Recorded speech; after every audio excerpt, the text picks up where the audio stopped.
안녕하세요. 집합건물 공동주택 초보 격리를 위한 내비게이션 도어TV 시작합니다.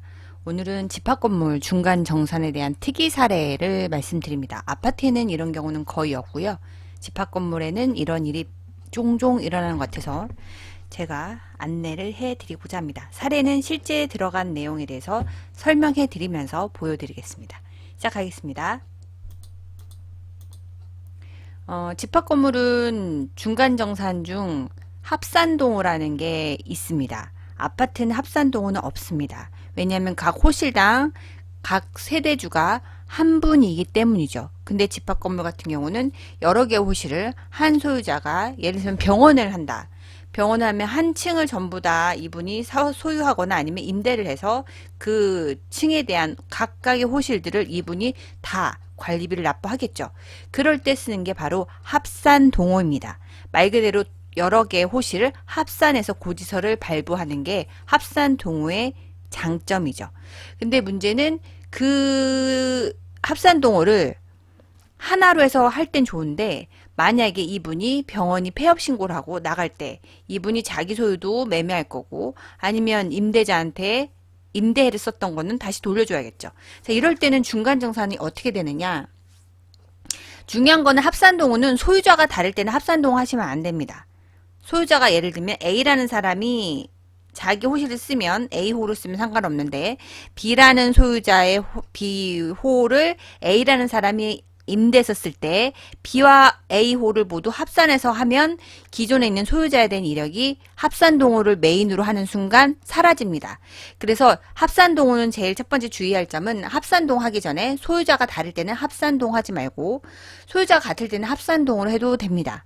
자, 일단 그거는 기본적인 건 전제 하에 깔고, 자, 그러면 합산동호를 만약에 중간정산을 요청하는데 그 사람이 통째로 다 그대로 중간정산에서 나간다면 상관이 없어요.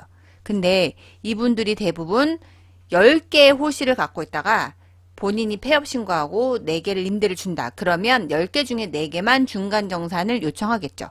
그럴 때는 어떻게 하느냐. 별거 없습니다. 로직만 좀 이해하시면 되는데요. 제일 먼저 일명 A부터 뭐 A101에서 만약에 110까지 갖고 있었던 거를 10개 호실을 합산했어요. 그러면 이건 합산동호는 카테고리가 어디 있는지 보시면, 얘가 합산동호가 부가 쪽에 있습니다.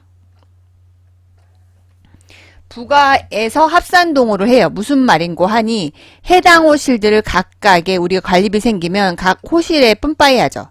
여기다 할게요. 이렇게 이런 식으로 해서 만약에 관리비가 발생하면 이거는 각 호실별로 이제 N방에서 들어가는 게 바로 부가란 말이죠. 근데 이 101에서 A 110호까지는 한 사람이 소유주기 때문에 고지서가 합산돼서 나오는 게 바로 합산동호예요. 즉 부가를 해놓은 다음에 고지서 금액을 합산하는 거죠. 그래서 세금계산서도 세금계산서 3번, 계산서 3번 이렇게 각각 101, 110을 모두 합쳐서 발행합니다. 근데 이 중에서 일부만, 만약에 2개 호실만 중간정산에서 나간다고 하면 우리는 어떻게 할까요? 만약에 이 상태로 전출을 하면 이 전체에 합산동호로만 선택해서 부가를 불러와서 정산할 수밖에 없어요. 이럴 때는 간단합니다. 그냥 원리만 말씀드릴게요. 생각보다 어렵진 않았으니까. 합산동호 부가에서 얘를 먼저 해지합니다. 해지를 하면 다시 가서 부가에서 중간정산에서 합산동호가 아니고 그냥 각 호실별로 중간정산 해주시면 돼요. 호실별로 중간정산 해주세요. 이거는 어렵지 않습니다. 그래서 합산동호 호실 일부 전출 시 중간정산은 첫 번째 1단계 합산동호를 해지합니다. 이거 어디 있다? 합산동호 카테고리가 부가에 있습니다. 그래서 부가에 합산동호를 해지하고, 그리고 난 다음에 해당 호실들 각각의 호실을 중간정산합니다. 얘는 이거예요. 플로우는 이거예요. 어렵진 않아요. 그러면 이제 요거에 대해서 이제 개념을 얘기했으니 바로 화면 합산동호를 들어가면, 합산동호는 요런 모듈이죠. 그래서 합산동호 들어가서 부가의 합산동호 관리를 들어가면 여기에서 조회를 누르고 합산동호 수정하기를 선택하세요. 그러면 이 지금 회색으로 된 부분이 활성화돼서 다 흰색으로 바뀝니다. 예를 들면 F동 1119에서 1122호 까지는 한 사람이었는데 이분이 임대를 2개 준다고 칠게요. 그러면 어떻게 해야 되느냐? 이분은 1119에서 1120은 임대를 준다. 그러면 이제 합산동 수정하면 여기가 흰색으로 바뀝니다. 그럴 때는 얘를 다시 1119로 그 다음에 1120으로 요거를 선택해 주시면 돼요. 그리고 얘는 이제 112라고 112는 그대로 있겠죠. 근데 이 사람한테 물어보세요. 이거 합산동 하실 건지 다시 또 임대 주려고 나누실 건지. 그러면 대부분 임대 주실 거면 이제 나눠달라고 하거든요. 1122, 1122. 뭐 이거는 그분한테 물어보시고 하시면 되고 지금 보시면 보통은 1124, 1124 1125, 1125 다 1대1 매칭이에요. 근데 이거는 4개를 하나로 매칭했던 거 1119로 대표로 했던 것을 이거를 해지하는 거죠. 그래서 1119, 1120, 1122, 21, 1122로 합산동 수정하기 선택해서 각각의 호실별로 넣어주고 나서 저장하시면 됩니다. 그리고 나서 중간 정산하시면 돼요. 얘는 어렵지 않아요. 그리고 두 번째 사례를 보면 두 번째는 중간 정산을 하는데 이런 경우가 있습니다. 집합건물은 만약에 9월 14일까지 임차인이 나갔어요. 이날 임차인이 나갔어요. 임차인 전출. 그리고 나서 10월 15일 날 새로운 임차인이 들어옵니다. 이거는 들어오고 얘는 나가는 거예요. 자, 그러면 얘는 전출이고 얘는 전입인데 중간 정산을 여기 또 해야 되죠. 그러면 여기도 중간 정산하는 시점이에요.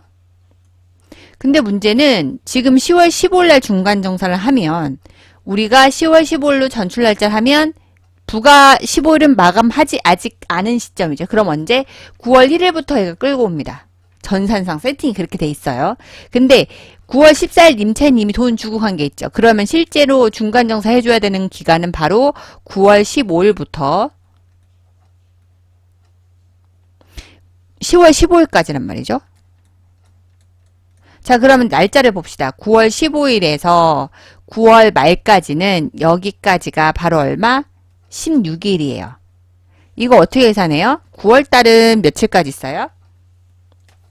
9월은 30일까지죠. 1, 2, 3, 4, 5, 6, 7, 8, 9. 달력을 한번 보면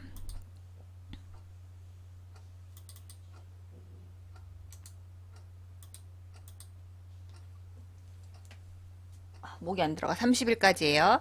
그러면 9월은 30일까지니까 계산 어떻게 한다? 9월 30일이니까 30일에서 지금 15일부터죠. 그러면 그 전 14일 것까지는 이미 이 사람이 계산 끝난 거잖아요. 그죠? 빼기 14 하죠. 그러면 이게 며칠? 16일이죠. 16일 더하기 9월 1일부터 9월 15일. 이제 15일이죠. 더하면 얼마? 31일치에 대해서 중간정산 해야 된다는 겁니다. 그래서 9월 15일부터 10월 15일까지 31일 거에 대한 중간정산만 소유주가 요청을 하면 이 부분만 계산해야 돼요. 근데 보통은 우리가 자동으로 9월 1일부터 15일까지 끌어오니까 대체적으로 제가 얘기 들은 바로는 이 15일 중간정산을 한 다음에 그 전에 한 거 남겨놓은 거를 이제 뺀다는 거죠. 빼고 난 다음에 이거를 청구를 한대요. 근데 이거를 그냥 중간정산 모듈에서 제가 한번 테스트를 해봤는데 되더라고요. 그거를 알려드릴게요. 지우고 중요한 거는 일자 계산을 하는데 일자 계산은 정산기간 예를 기준으로 실제적으로 일자 계산합니다. 그래서 9월 15일부터 10월 15일까지 세팅하는 거죠. 그리고 총 부가분으로 하고 그리고 그렇게 되면 여기에 3개월 평균 금액이 나옵니다. 이제 이거는 3개월 평균 금액이고 실제 얘는 우리가 언제 집합건물은 가산율 저희는 10%가 있어서 31일치만 계산하는데 이 날짜를 수기로 집어넣어요. 수기로 넣으면 얘는 상관이 없어도 여기 계산이 다 수기인 날짜 31일치로 계산이 나옵니다. 근데 이 상태로 해도 되긴 하는데 나중에 우리가 얘를 다시 들어가서 전산을 더블 클릭하고 봤을 때 이 내용들이 수정이 안 되면 혼선이 오겠죠. 도대체 뭐가 맞는지 모르니까. 그러니까 제일 중요한 전산이 일수 계산하는 건 얘를 기준으로 합니다. 근데 우리는 이것도 맞춰줘야죠. 그러니까 개월수는 지워버리고 일수도 31일로 하고 그 다음에 3개월 평균은 건드릴 필요가 없고 얘도 건드릴 필요 없죠. 그러니까 수정은 어디? 이거하고 이거를 수정해 주시면 됩니다. 만약에 15일만 한다. 그러면 이거를 15일로 수정하면 되겠죠? 다시 한번 정리합니다. 얘를 먼저 수기를 수정해요. 얘가 제일 중요합니다. 이 기간이 바로 실제 얘가 이 금액을 가지고 일자별 계산하는 금액의 데이터의 소스입니다. 기준 조건이 되는 일수예요. 얘가 제일 중요하고요. 그리고 나머지 혼선이 없도록 이것도 다 모두 맞춰서 수기로 수정해 주시고 얘도 한 달은 안 됐으니까 만약 얘를 한 달을 하든가 얘를 0으로 하든가 아니면 얘를 0으로 하든가 31일 하든가 이렇게 해서 이 날짜와 얘를 수기로 수정해 주시면 돼요. 얘는 날짜는 의미는 없어요. 중간정산 버튼을 눌렀을 때는 중요한 거는 이 일수와 이 3개월 평균치의 값을 가지고 계산한다는 겁니다. 얘가 맞는지 안 맞는지 확인해 봐야겠죠? 계산기를 보여드릴게요. 자, 그러면 이거는 계산기입니다. 지우고. 자, 그러면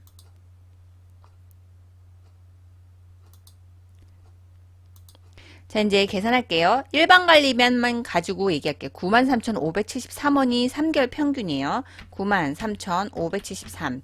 그리고 얘는 기준으로 날짜가 한 달은 30일이잖아요. 얘는 30일 기준 합니다. 30으로 나눠요. 지금 요거 식은 보일 거예요.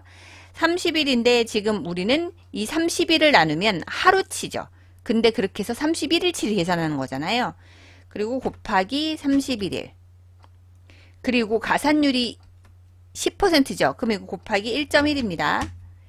그러면 106361 얼추 비슷하죠. 106361, 106250. 근데 밑에 거 한 번만 더 해볼게요. 다시 한 번 더 2013 이게 일반관리비 비과세 3개월 평균이에요. 이제 이거를 하루치 하려면 나누기 30 하면 한 달은 30일로 계산해서 나누기 30 하면 이게 하루치죠.